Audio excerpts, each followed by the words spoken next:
My name is Sarah Crawshaw, and I am the Education Programs Manager at Center of Life.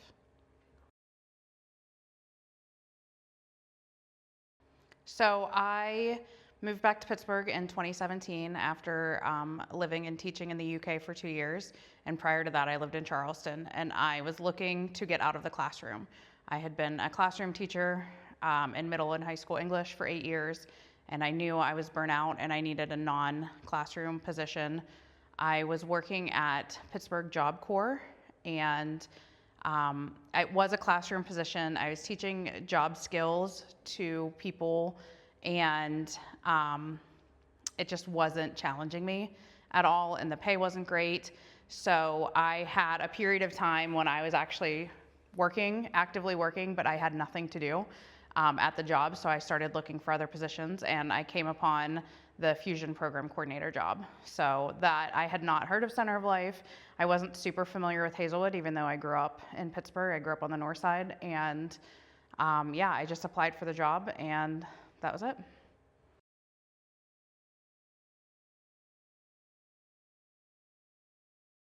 Well, I've seen a lot of changes in the kids. A lot of the kids who started the first summer that I was here, so it was the summer of 2018, are still here, and they started the summer before they went to kindergarten, so they were very little. They were just learning how to socialize and how to be in a social setting, as well as, of course, learning things like their letters and their numbers, and now they're in 7th grade, so that is just wild to me. I have been able to develop really tight relationships with a lot of the kids and their families, and a lot of that was really strengthened when we had the Community Learning Hub. During the pandemic, you know, we had, I think, 36 kids who were enrolled at the time. The schools, Pittsburgh Public Schools, were closed. They were fully remote, so we had kids here on site doing their full day of school, and we had to really strengthen our communication with our parents. So we kind of all, you know, trauma bonded through that experience to a degree, but it was a really, really challenging year, probably the most challenging year of my career. Having that community learning hub, but I was able to really see in close context what the kids were learning in school, how they were interacting with their teachers, what sort of activities and assignments they were being set, and in a lot of cases, how kind of pointless those activities were. They weren't geared directly to a lot of the kids. They were just sort of generally set, and they sort of hoped that people would accomplish something on them. And we could really see the needs that our kids actually had, so that we could alter our own activities so that we're actually serving those needs instead.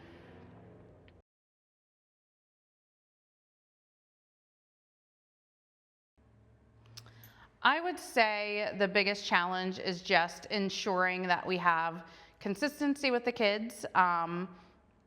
I have been at Center of Life for a long time, and I've fallen in love with these kids. I have strong ties with the families. I really love Hazelwood.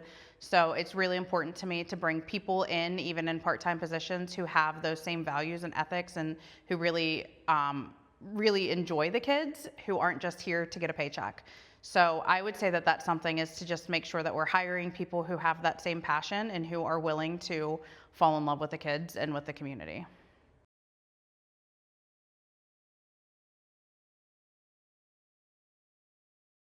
The kids. The kids are the best part of the job.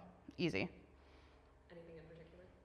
I mean, just seeing them grow, seeing them get excited to see the adults, to see the other kids, seeing them get excited to do certain activities.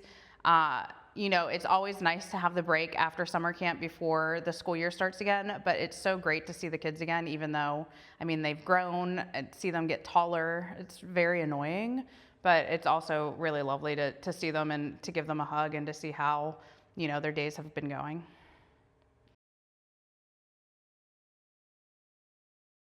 You can reach me via email, sarah.crawshaw@centeroflife.org. My last name is spelled Crawshaw, so exactly the way that it's spelled, or pronounced rather.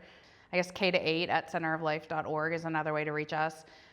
We do have an Amazon wish list of diverse books. It's really important that our kids have books to read that feature characters who look like them. So we do have an abundance of books, but we're always looking to add to that collection as more and more diverse authors are able to attain publication status and they're able to get published. We want to keep adding to our library.